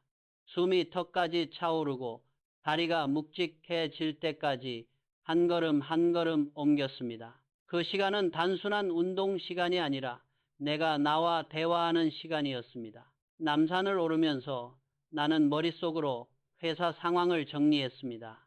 지금 우리가 정말로 위기에 처한 이유는 무엇인가? 겉으로 드러난 숫자 말고 가장 근본적인 원인은 무엇인가? 그리고 동시에 나 자신에게 물었습니다. 너는 이 일을 왜 시작했느냐? 지금 이 고통이 인생 전체로 보면 어떤 의미를 가질까? 숨이 차오를수록 잡생각이 하나씩 떨어져 나갑니다. 머릿속을 뒤덮고 있던 두려움, 남이 나를 어떻게 볼까 하는 걱정, 언론의 시선, 세상의 평가 같은 것들이 땀과 함께 조금씩 빠져나갑니다. 마지막에 남는 것은 아주 단순한 문장 하나뿐입니다. 그래도 나는 끝까지 해보겠다. 그 한 문장을 붙잡고 나는 다시 책상 앞에 앉았습니다. 요즘 의학 연구들을 보면 내가 몸으로 느꼈던 사실을 숫자로도 증명해 줍니다. 규칙적인 신체 활동은 우울과 불안 증상을 뚜렷하게 줄여준다는 연구가 계속 나오고 있습니다. 여러 연구를 모은 분석에서는 가벼운 운동만으로도 우울증 위험이 눈에 띄게 낮아지고 불안과 심리적 스트레스가 줄어든다는 결과들이 반복해서 확인됩니다. 또 다른 연구들에서는 걷기 같은 단순한 활동만으로도 심장병과 뇌졸중, 조기 사망 위험이 크게 줄어든다고 보고합니다. 하루에 조금 더 걷고 조금 더 오래 걷는 사람일수록 심혈관 질환과 사망 위험이 계속 낮아진다는 데이터도 있습니다. 중요한 건 올림픽 선수처럼 운동하라는 말이 아닙니다. 내 몸이 완전히 무너지기 전에 내가 나를 지켜줄 최소한의 움직임을 하자는 마음입니다. 몸이 지치면 사람은 사소한 일에도 과민해집니다. 사소한 말에 상처받고 작은 문제에도 크게 흔들립니다. 그러면 해야 할 결정을 미루게 됩니다. 결정을 미루면 위기는 더 커집니다. 위기가 커지면 몸과 마음은 더 지칩니다. 이 악순환을 끊기 위해서 나는 일부러 몸부터 끌어올렸습니다. 주변에서 이렇게 말하는 사람도 있었습니다. 회장님, 지금 운동하실 때가 아닙니다. 회사 생각하셔야죠. 나는 웃으면서 이렇게 대답했습니다. 내가 쓰러지면 회사를 누가 생각하나? 회장은 숫자를 보는 사람 같지만 사실은 무게를 버티는 사람입니다. 그 무게는 문서 위에 적힌 숫자가 아니라 수천 명 직원의 삶, 그들의 가족, 회사와 연결된 협력사들, 이 모든 사람들의 생계를 포함한 무게입니다. 그 무게를 버티기 위해서는 정신력만으로는 부족합니다. 몸이 버텨줘야 합니다. 그래서 나는 건강을 비용이 아니라 의무라고 생각했습니다. 몸이 버티면 괜찮은 판단을 조금 더 오래 내릴 수 있습니다. 몸이 버티면 사소한 감정에 덜 휘둘리고 본질적인 문제에 더 집중할 수 있습니다. 그리고 그 과정에서 나는 하나를 더 배웠습니다. 몸을 돌보는 사람은 결국 마음도 함께 돌보게 된다. 운동이 우울과 불안에 도움이 된다는 이야기는 이제 의사들도 당연하게 하는 말이 되었습니다. 간단한 걷기나 가벼운 활동만으로도 기분이 나아지고 걱정이 조금 가라앉는다는 연구 결과는 수도 없이 나옵니다. 나는 힘들 때일수록 스스로에게 더 자주 말을 걸었습니다. 아, 회사가 이래서 힘들다. 저 사람 때문에 힘들다. 이렇게 남탓만 하기 시작하면 결국 나는 나 자신도 믿지 못하게 됩니다. 그래서 나는 방향을 바꾸려고 했습니다. 그래서 회장이 있는 거다. 이 어려움을 해결하라고 내가 여기 앉아 있는 거다. 나 자신에게 책임을 다시 건네는 것입니다. 남들이 나를 도와주지 않아서 힘들다고 생각하는 순간 나는 피해자가 됩니다. 피해자가 된 사람은 결정을 내릴 수 없습니다. 남이 어떻게 해주기를 기다리기 때문입니다. 반대로 지금 이 상황을 바꿀 수 있는 사람은 결국 나뿐이다 라고 생각하면 나는 행동하는 사람이 됩니다. 행동하는 사람만이 운을 부를 수 있습니다. 그래서 나는 힘든 순간마다 스스로에게 반복해서 말했습니다.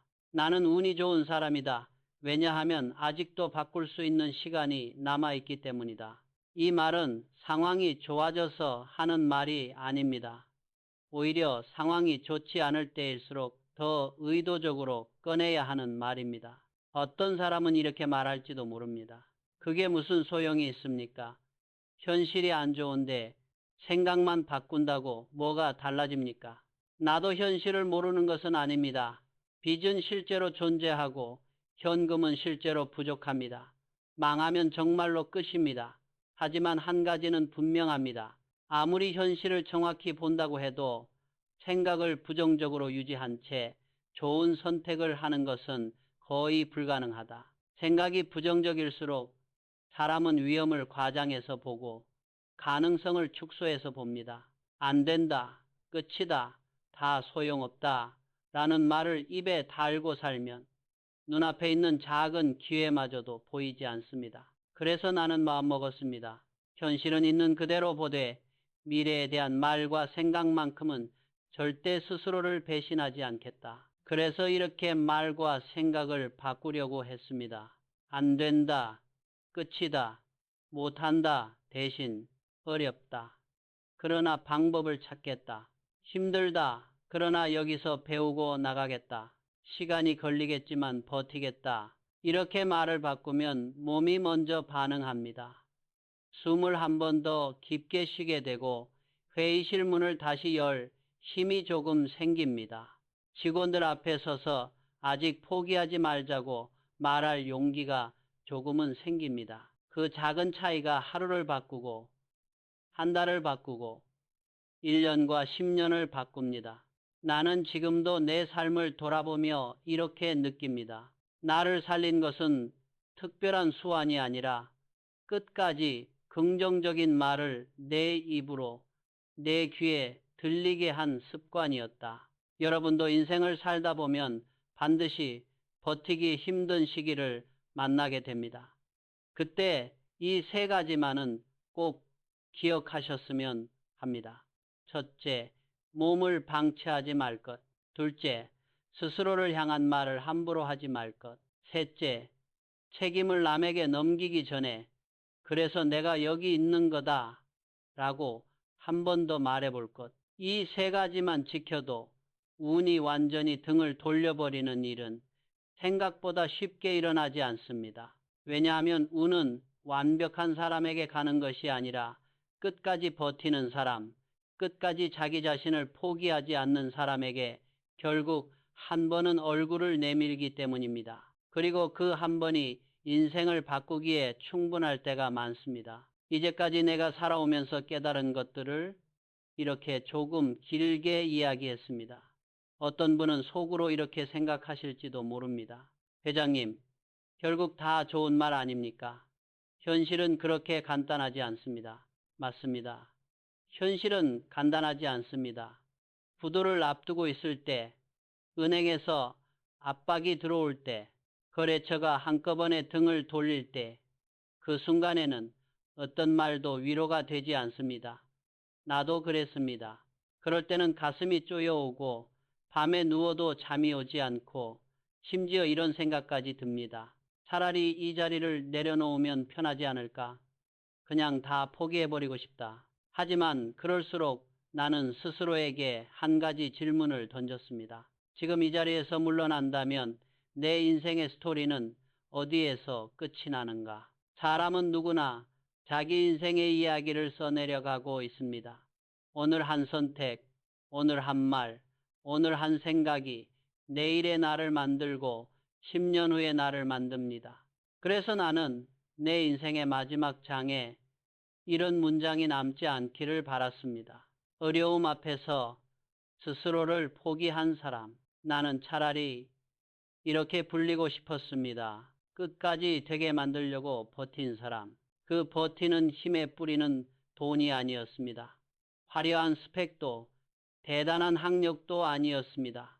결국은 생각과 말이었습니다. 그래서 나는 지금까지 이렇게 살아왔다고 내 삶을 4가지, 5가지 문장으로 정리할 수 있을 것 같습니다. 첫째, 부정적인 생각을 그대로 두지 않았다. 부정적인 생각이 올라올 때마다 나는 그냥 놔두지 않았습니다. 에이, 나이도 먹었는데 이 정도 생각쯤은 할 수도 있지 하고 방치하지 않았습니다. 때로는 속으로, 때로는 입 밖으로까지 내뱉으면서 이렇게 말했습니다. 마귀야, 물러가라.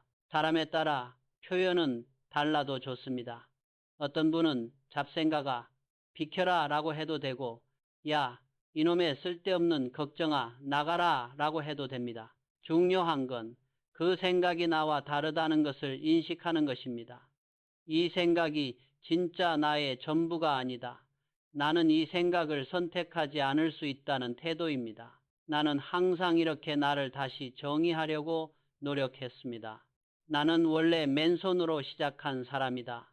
몇 조를 잃어도 다시 만들 수 있는 사람이다. 둘째, 안 된다는 사람 대신 되게 만들겠다는 사람을 선택했다. 회의에서 수많은 분석과 반대 의견이 나올 때도 나는 끝까지 그래도 할 수 있습니다 라고 말하는 한 사람을 찾았습니다. 실패할 가능성을 모르는 순진함이 아니라 위험을 알면서도 책임지겠다고 나서는 태도 말입니다. 나는 실제로 그런 사람에게 큰 프로젝트를 맡겼고 그 프로젝트들이 시간이 지나면서 회사의 기둥이 되는 모습을 봤습니다. 인생도 결국은 저를 되게 만드는 사람에 의해 움직인다고 믿었습니다. 셋째, 운을 우연이 아닌 태도로 보았다. 나는 운이 없는 사람이다 라는 말을 입에 담지 않으려고 했습니다. 대신 이렇게 말했습니다. 나는 운이 없는 사람이 아니다.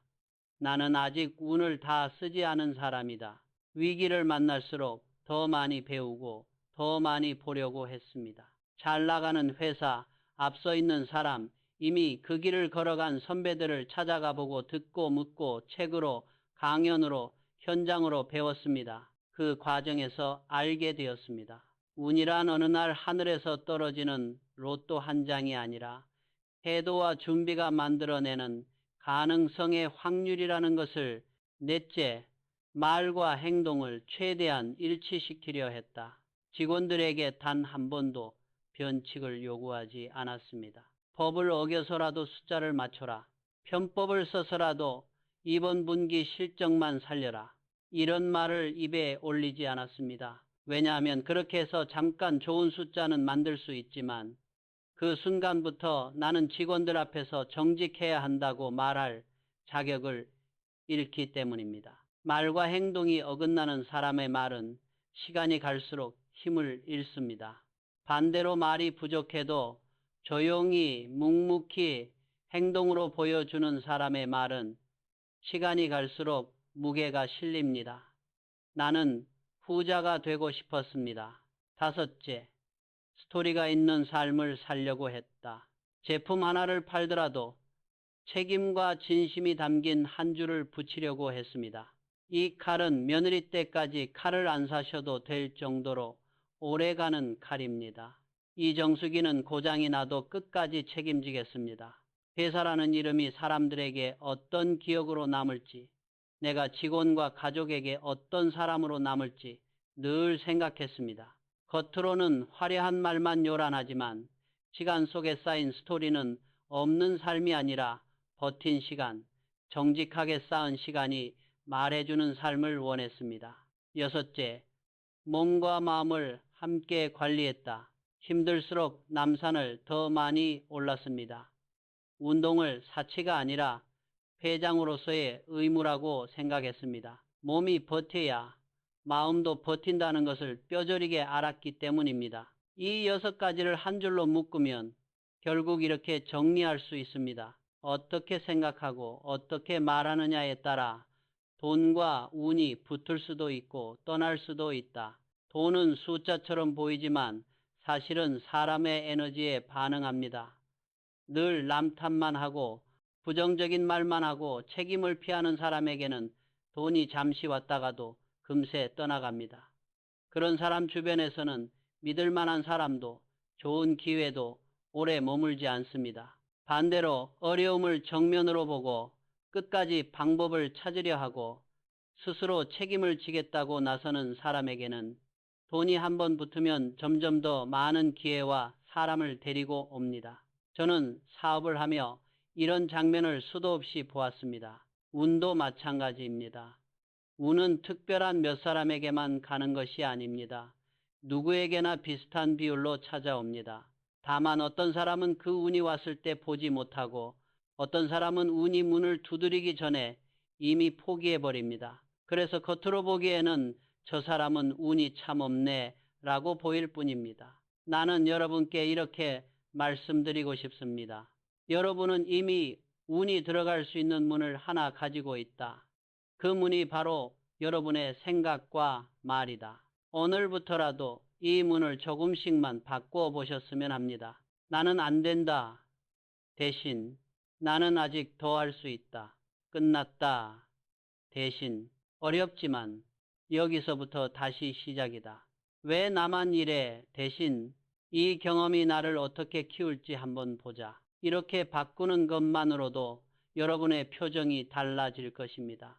표정이 달라지면 여러분을 대하는 사람들의 태도가 달라집니다. 사람들의 태도가 달라지면 들어오는 정보와 기회의 질이 달라집니다. 그리고 어느 날 여러분도 아마 이렇게 말하게 될지 모릅니다. 생각과 말을 바꾸었더니 정말로 운과 돈이 조금씩 그러나 분명히 내 쪽으로 붙기 시작했다. 그때 여러분은 깨닫게 될 것입니다.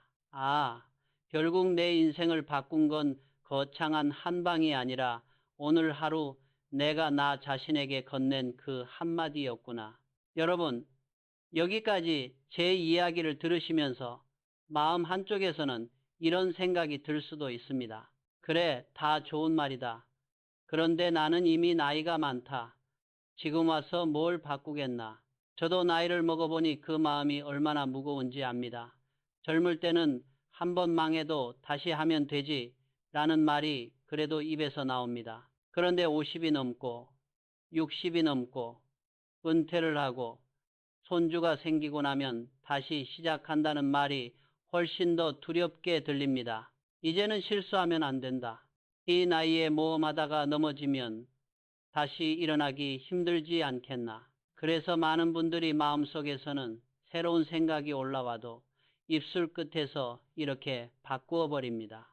에이, 나이도 있는데 이쯤에서 조용히 살자. 그 말이 꼭 틀린 건 아닙니다. 조용히, 소박하게 사는 삶이 나쁜 것도 아닙니다. 다만 제가 조금 아쉽게 여기는 건 그 말이 정말로 내가 진심으로 원하는 선택인지 아니면 두려움이 만든 포기인지 한 번쯤 스스로에게 물어보지 못한 채 입 밖으로 나온다는 점입니다. 우리가 어릴 때는 부모님, 학교, 사회가 우리의 도면을 어느 정도 그려줍니다. 이 과를 가라. 이 회사를 들어가라.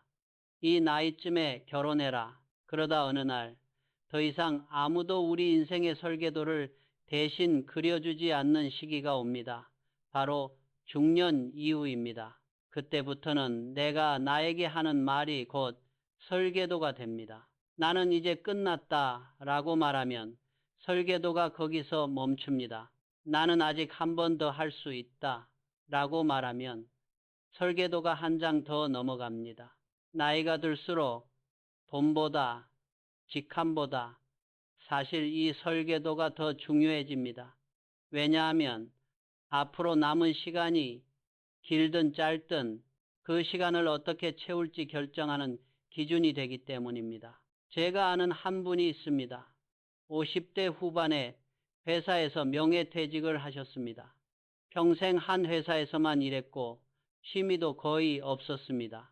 은퇴 직후에는 이제는 쉬면서 살아야지 하셨지만 몇 달 지나자 표정에서 힘이 빠져버리더랍니다. 아침에 눈을 떠도 나갈 곳이 없고 점심때가 되어도 만나야 할 사람이 없습니다. 몸은 있는데 자리가 없는 느낌. 그분이 제게 이렇게 털어놓았습니다. 회장님, 제가 은퇴하고 나서 제 입에서 제일 많이 나온 말이 뭔지 아십니까? 이제 나는 쓸모가 없다. 이 말이었습니다.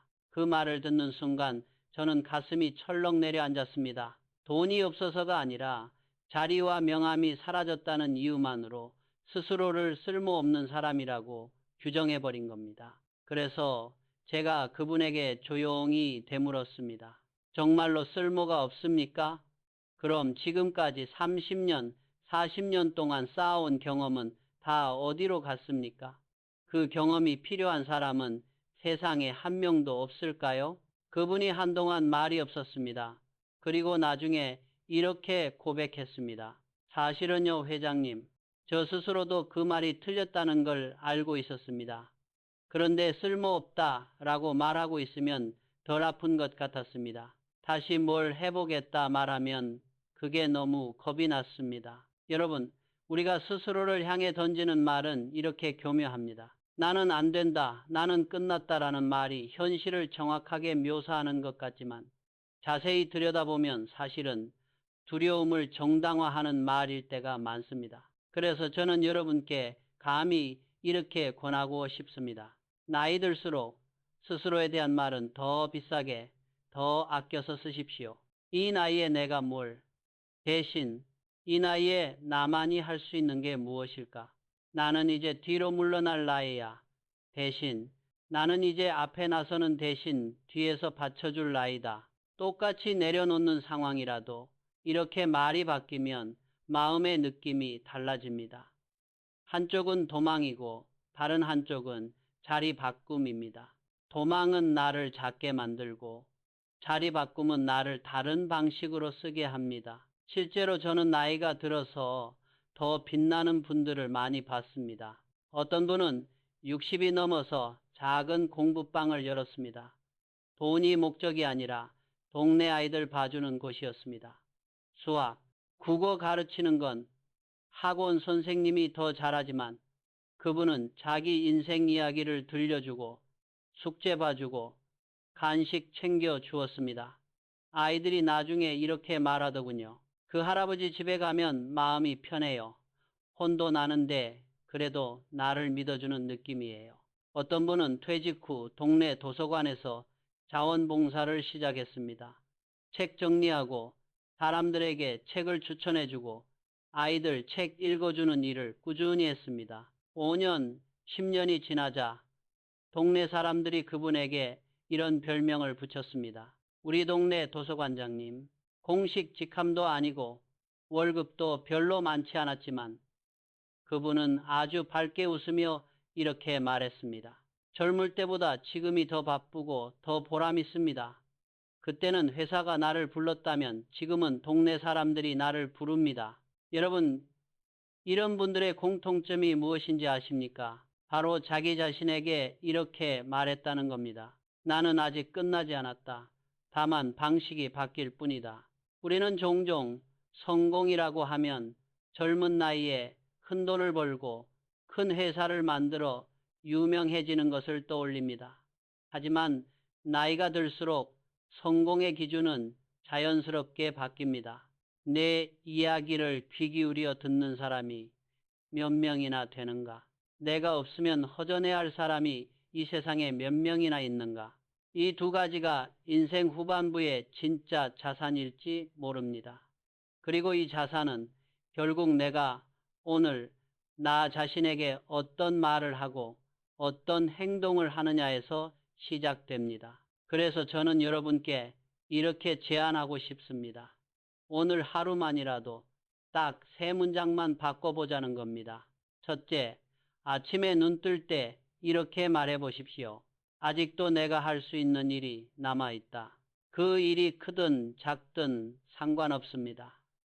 밥 한 끼를 더 정성껏 차리는 일일 수도 있고, 오랫동안 연락하지 못한 사람에게 안부 전화를 하는 일일 수도 있습니다.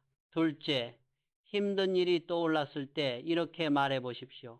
왜 나만 이래 대신 이 경험이 나를 어디까지 키워줄지 지켜보자. 셋째, 잠들기 전에 스스로에게 이렇게 말해 보십시오. 그래도 오늘 나는 포기하지 않았다. 큰일을 하지 못했어도 괜찮습니다. 중요한 건 포기하는 말을 입 밖으로 꺼내지 않았다는 사실 그 자체입니다. 이 3문장이 모여서 한 달이 되고 1년이 되고 10년이 되면 여러분 인생의 그림은 지금과는 아주 다른 모양을 하고 있을지도 모릅니다. 지금 이 영상을 보고 계신 분들 중에는 이미 많은 것을 잃어본 분들도 계실 겁니다. 사업을 해보다가 실패하신 분, 자식 문제로 속을 끓이고 계신 분, 건강이 예전 같지 않아 서러운 분, 친구와 가족을 먼저 떠나보내고 마음 한구석이 늘 허전한 분들, 여러분의 상처와 고통은 누가 대신 재단할 수 있는 것이 아닙니다. 괜찮다는 말 한마디로 지워지는 것도 아닙니다. 그럼에도 불구하고 제가 감히 한마디만 더 부탁드리고 싶은 것이 있습니다. 그 모든 경험을 가지고도 나는 아직 나 자신을 싸구려 취급하지 않겠다. 남이 뭐라고 부르든 세상이 나를 어떻게 평가하든 적어도 나만큼은 나를 향해 함부로 말하지 않는 것. 그게 인생 후반부를 지키는 가장 큰 힘입니다. 오늘도 스스로에게 이렇게 말해보시면 어떨까요? 나는 아직 끝나지 않았다. 나는 내가 쌓아온 시간과 경험에 걸맞은 말을 들을 자격이 있는 사람이다. 그렇게 여러분 스스로를 대하는 방식이 달라질 때 여러분 곁에 서는 사람들의 눈빛도 조금씩 달라질 것입니다. 그리고 언젠가 누군가가 여러분을 떠올리며 이렇게 말하게 될지도 모릅니다. 그분은 나이가 들어서도 끝까지 자신을 포기하지 않았던 분이었다. 저는 그것만으로도 참 큰 성공이라고 생각합니다. 이 긴 이야기를 정리하면서 저는 제 인생을 한 장의 도면처럼 펼쳐놓고 다시 들여다보게 됩니다. 빚에 쫓기던 시절도 있었고, 은행문이 두렵던 날도 있었고, 직원들 얼굴을 마주 보기가 미안하던 때도 있었습니다. 사람들은 나중에 결과만 보고 성공했다, 운이 좋았다고 말하지만 그 과정 한가운데에 서 있을 때는 저도 여러분과 똑같이 두렵고 막막하고 답이 보이지 않았습니다. 그런 순간마다 나를 끌고 간 건 거창한 경영 이론도 아니고 복잡한 전략도 아니었습니다. 결국은 아주 단순한 몇 가지 말, 그리고 그 말을 믿으려는 작은 결심들이었습니다.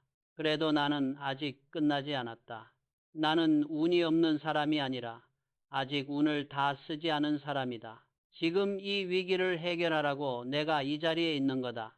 이 3문장은 내 인생 내내 변형을 거듭하면서 제 각기 다른 상황에서 제 역할을 했습니다.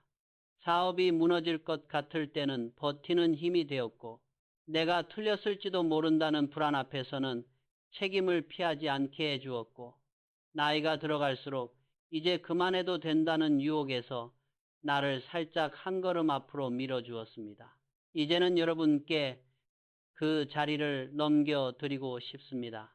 여러분도 분명 각자의 싸움을 치르고 계실 겁니다. 매달 돌아오는 고지서와 씨름하는 분, 자식 문제로 밤잠을 설치는 분, 가게 매출이 줄어드는 걸 보면서 내일 문을 열지 말지 고민하는 분, 은퇴 후에 하루가 너무 길어서 나는 이제 어디에 서 있어야 하나 혼란스러운 분도 있을 것입니다.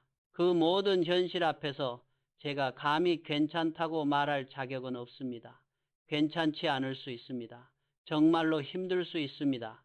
다만 한 가지, 제가 평생을 걸고 말씀드릴 수 있는 건 이것입니다.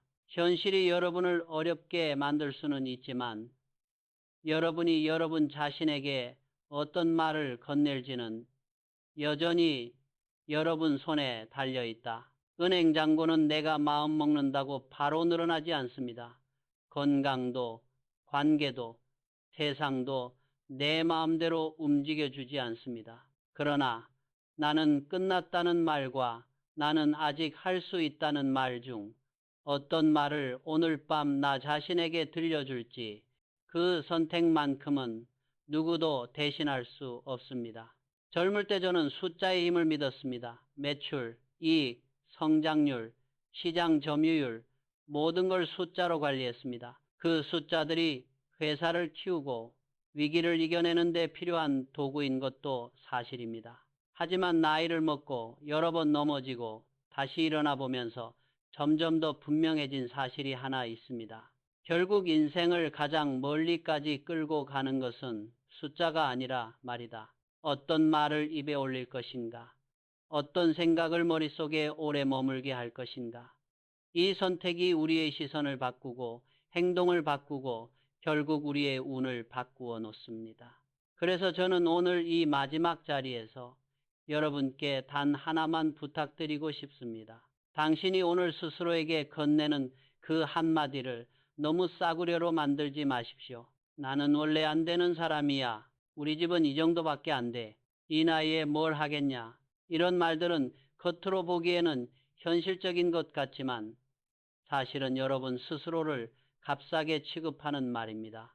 여러분이 살아온 세월, 견뎌낸 눈물, 버텨낸 밤들을 생각하면 그런 말 몇 마디로 스스로를 규정하기에는 인생이 너무 아깝습니다. 대신 이렇게 말해보시면 어떻겠습니까? 나는 아직 끝나지 않았다. 나는 운이 붙을 만한 사람이 될 것이다. 그리고 그렇게 될 때까지 포기하지 않을 것이다. 이 세 문장이 내일 아침 여러분의 통장을 바로 바꿔놓지는 못할 겁니다.